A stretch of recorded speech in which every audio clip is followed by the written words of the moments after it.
Hello everybody, we are back once again for confidence intervals. I hope everybody's day is going real well. We have one more lecture that we're going to do on confidence intervals for now, and it's a shorter lecture, which is nice, okay, shorter lecture. The nice thing is that we're hopefully getting in the groove of the confidence intervals, so I just have one more formula for you and then some examples, and you'll see it's very similar to what we've been doing. Okay? So this time we're going to look at confidence intervals for proportions. So the last two lectures had to deal with the mean. So now we're going to switch gears, and instead of looking at mu and x bar and that, we're going to look at p and p hat and q hat, those guys. Okay, so nothing else is really different except that we're doing p's and q's rather than means and standard deviations. So we're actually ready to go right into the formula. Right? Might as well just start right in.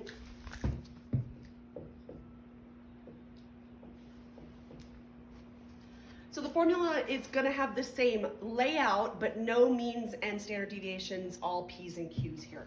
So when we're looking for a confidence interval for proportion, we're going to start with p hat minus z sub alpha over 2 times the square root of p hat times q hat over n is less than p, which is less than p hat plus z sub alpha over 2 times the square root of p hat q hat over n. So the idea of having that inequality is the same. The two sides are the same except for the minus and the plus sign, so that's similar to our last formulas. The real difference is that we've got these p's and or p hats and q hats running around instead of means. Now that looks a little bit different, but if you remember back to the easy peasy z-score, this is actually not as ugly as it looks. Okay, it's actually really not that bad. Okay. Excuse me. So we're back to using z-scores. So the nice thing about this one in this section is you can make the assumption that things are normal. Yeah, so we're ready to just see an example and then just to see how this guy works. So let's jump right in there. So this first one says, find a 95% confidence interval for the true proportion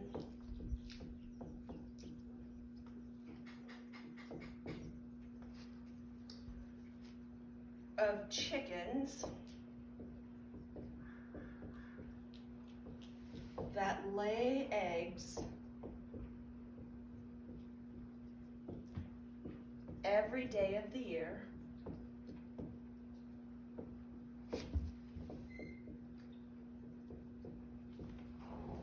if a sample of 145 shows 10% lay every day. Okay. And then again here it says the data is normal. Okay, so we've got that data is normal, which again throws us back into the z-scores, so we're good to go with that. So you notice again, it still has to ask you to find a confidence interval. Find a confidence interval, and it tells you what variable we're studying. So it says for proportion. So from the problem itself, you know that you're going to have a formula that has p's and q's in it rather than means and standard deviations. Then it gives us some information, a sample size and a percentage, and basically we're good to go. Now remember, that z-score is going to come from the 95% confidence. Now, if you remember back, 95% confidence always goes with a z-score of 1.96. Z sub alpha over 2. So we have our z-score of 1.96. And that's not going to change or anything because we're not using a t-score, so we don't care about what the sample size is, just that it's normal. All right. So we've got that. Let's jump in and start calculating. So the p hat that we are given is 10%. 10% of these chickens lay every day. So we will start with that, and we're going to go 0.10. Okay, make sure you're in decimal form there. and then we'll go minus our z-score, and then here comes our square root. So we're putting our p hat under there, which is the 0.10, and then remember that q hat is just the complement. So if p hat was 10%, then q hat is 90%, so 0.90. And then we divide by our sample size of 145. Now I can tell right now that I did not leave myself enough room, but again, that's okay because on the top side, it's basically the same thing underneath the square root, right? So we can, if we don't write that out, it's not really hurting anything, is it? Now, no matter if you're doing this for proportions or means with a large sample, with a small sample, what is always your next step after you write it out is to find that margin of error, right? We're finding that guy right there. I want to check something real quick. Give me a second. So margin of error next. So we have 0.10 minus, and then we'll get the old calculator out. Now remember, there's nothing special here. So you go 1.96 times square root, and then start typing away 0.1 times 0.9 divided by 145 and hit enter. And it should pop right out. If it doesn't, you might be one of the people that needs to close your parentheses on the end. But I think for most of us, you don't need to do that. You just plug it right in, the whole thing. Don't need to do any closing of parentheses. But if so, you got that little guy. So I got 0.049. Okay, so hopefully that's what you got. If you didn't, go back and try it with those two little parentheses, but I think pretty much that is the only issue we should have. Okay. And then p is in the middle, and then 0.10 plus 0.049. Okay, remember to go out the 3 decimal places. Okie dokie. Now we are going to subtract on this end, which will give us 0.51. And we will add on this one, which gives us 0.149. Okay. All right, look good? So we've got our margin of error, we've got our third step there, but as always, do not leave your answer like this. This means nothing to anyone. And this one, we gotta even be a little bit more careful with our sentence. So we'll start our sentence out like we normally do. We are 95% confident the true proportion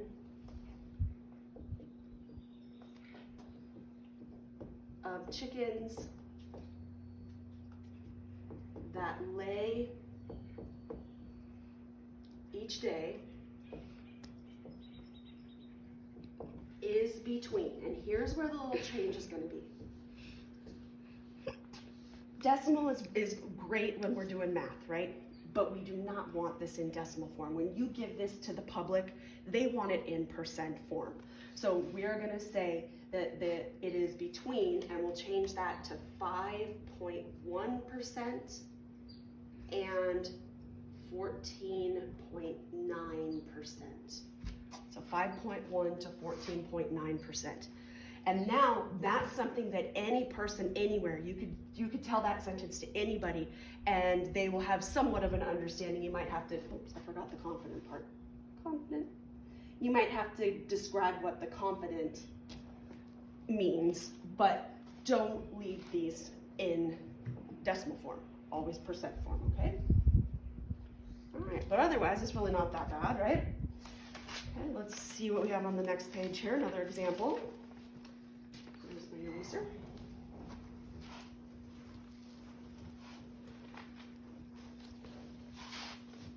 All right, so this one says,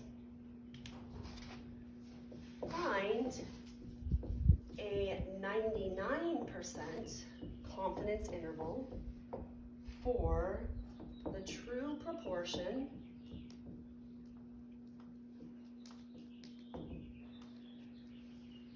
of dogs that can jump a 6-foot fence if a sample of 158 finds only 9 can jump the fence. And again, the data is normal. So this one has a little bit different setup than the last one. Now notice that it's still in that first line asking you to find a 99% confidence interval for proportion. So it tells you what to do. Find a confidence interval for the true proportion. The only difference in this one from the last one is that this says in a sample of 158, only 9 can jump the fence. In the last example, if you look back at that one, I gave you a percentage here. So in this case, I didn't give you the percentage yet. So when you look at this problem, we don't have a p hat to start with, okay? So we need to find p hat before we can go up to the formula. So when there is no percentage given to you, we need to find p hat. And if you remember back, finding p hat isn't hard. You take how many you have over the total, so 9 over 158. And then, where's my calculator? 9 divided by 158. 0.057 is what I've got.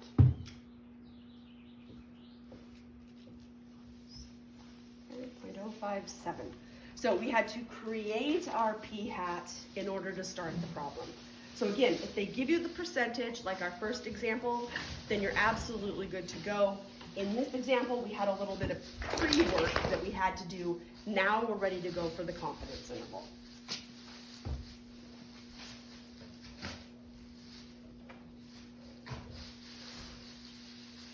So we'll start with our p hat of 0.057 minus our, we need a z-score, and that guy comes from here. So on the normal curve, the z-score for 99% was 2.58. Okay, so we can go with a 2.58, and then we'll go with our square root. We put our p hat under there, which was the 0.057. And we need to figure out what q hat would be. So we need the complement of 0.057, which is going to be 0.943, right? Check that, go 1 minus that and make sure that that's correct. And then we're going to divide by our sample size, which was 158. Again, p we're hoping is in the middle here. And as with the last example, apparently I am writing too big and I can't fit it in, blah, blah, blah, blah. Okay, but again, not a big deal there. All right, so as always, we're gonna fiddle that guy out in the calculator first. So get out your calculator, 2.58 times square root, 0.057 times 0.943 divided by 158. Okay, so we've got the 0.057, and then I got 0.0476. 0.476, and then again, hopefully p is in there, and on the upper end, it's just a plus sign.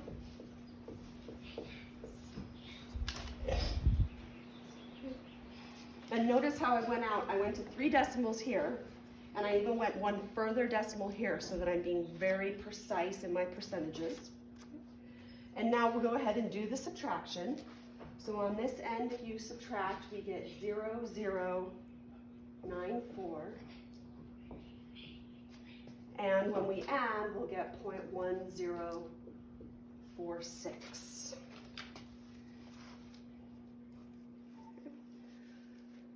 Okay, right? Math working out okay? Then our last thing is our sentence. So we say we are 99% confident the true proportion of dogs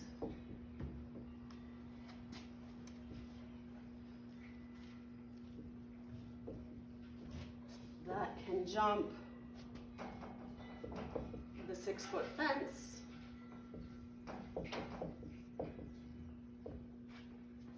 is between, now again, don't leave it like that. It doesn't really mean much to anybody. So move your decimal over. Now this first one is still going to be in decimal form. So 0.94% to, or I guess between and 10.46%. So is there a good chance that your dog will be able to jump a 6-foot fence? From this interval, we can see that it's between 0.94, which is less than 1%, and a little over 10%. So there's not really a good chance that your dog can jump a 6-foot fence. All right, but you get the idea of how this works from step to step, right? Now in this section, we've got one more problem that we have to look at, and that's another one of those finding sample size problems. So let's go to there.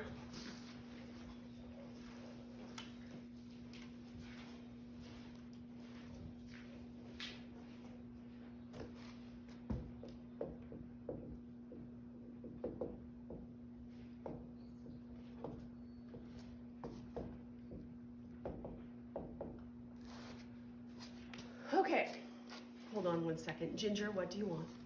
Can Baron jump the 6-foot fence? Yes. Yes, our dog can jump a 6-foot fence. Our dog could probably jump an 8-foot fence.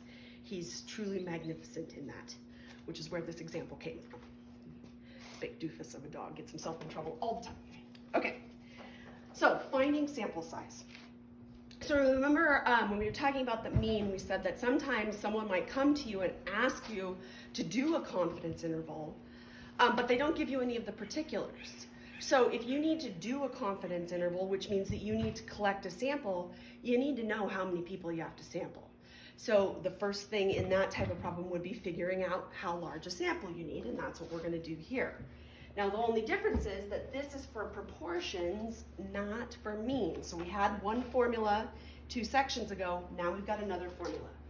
This one looks like this. N equals P hat times Q hat times Z sub alpha over 2 over E, and then this part squared. Then there's a little bit of more. It says where P hat is from a previous study. If no previous study is available,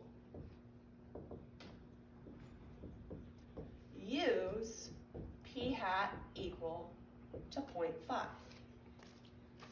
So sometimes when you're doing a problem, somebody else may have studied the same thing you're studying, but maybe it's like 10 or 15 years old and you're just redoing the problem. In which case, you can always use their P hat as a jumping off point. But sometimes nobody has ever studied anything before. Like a good example right now would be if somebody was starting to study things about COVID or the COVID vaccine. Well, there are no previous studies because this is brand new.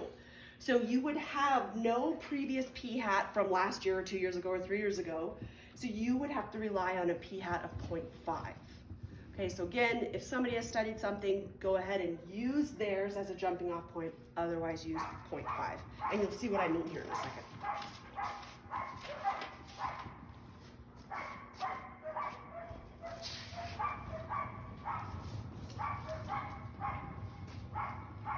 So this is, how many people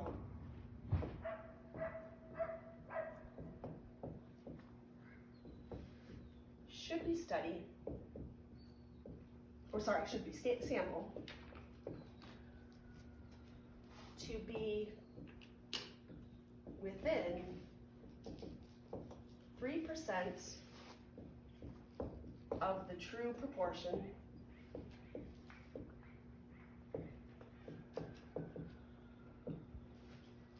with 95% confidence. No previous study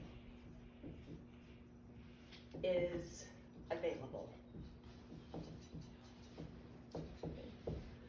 So somebody's coming to us and saying, you know what, we're going to need to put together a confidence interval for proportion.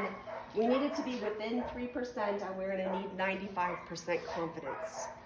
How many people should we start sampling to get this project going? And you say, oh, well, in order to be within 3% and have 95% confidence, well, let's go ahead and work this formula out, okay? So, because there is no previous study, the first thing it asks for is p hat, but we gotta go with the 0.5, right? So if p hat is 0.5, then q hat is just its complement, as always, which is also 0.5. So this guy starts as 0.5 times 0.5.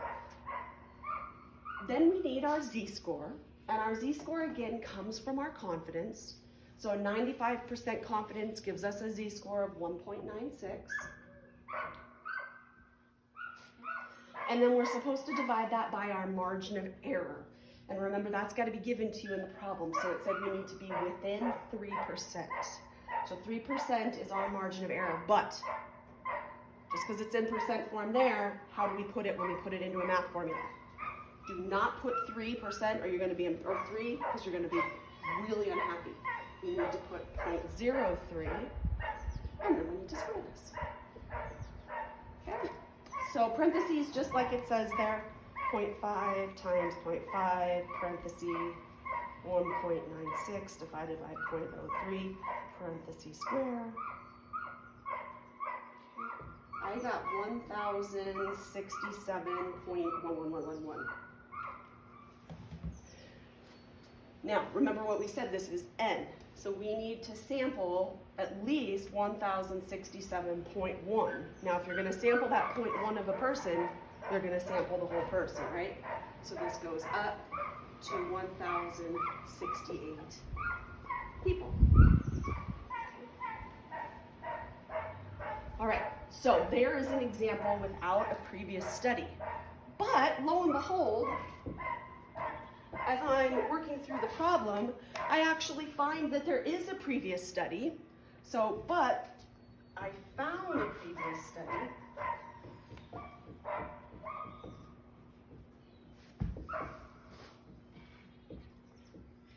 And the p hat in the previous study ended up being 0.37. So somebody, whatever it is that I'm studying, I actually did find that somebody else had studied it before me, and they used a p hat of 0.37, which means I can do this formula again, set up again, but I don't have to use the 0.5s. So now we can say n equals, and we'll start with 0.37. Okay. Now, if p hat is 0.37, then q hat is going to be 0.73. Not 73, is it? It's going to be 0.63. Helps if you think things through correctly, right? 63. Now the rest of it's going to stay the same. 1.96 over 0.03 and squared. So let's see how this one little change affects the problem. 0.37 times 0.63. 0.96.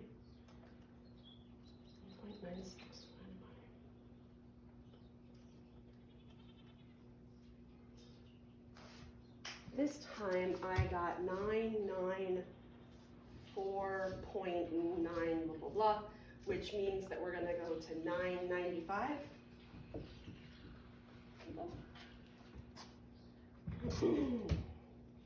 Okay, so look what happens. If you don't know anything about your study, no previous study is available, and you use the 0.5 and the 0.5, this number is large. If you actually do have a little bit of previous knowledge, what happens to your answer? It goes down, doesn't it? So If you know some extra information about what you're doing, it means that your sample size can be a little smaller because you already have some confidence. If this is a brand new study that no one has ever done, then you start off the problem with no confidence. So you have to start building it up. And one way to build that up is with a larger sample size. Okay, so remember, confidence relies on both the sample size, but it also relies on the width of your interval. If you make your interval wider, you can be more confident. If your interval is smaller, you're less confident. Good. All right, guys, so another formula to add to the confidence interval formula, and then another sample size formula as well. Okay.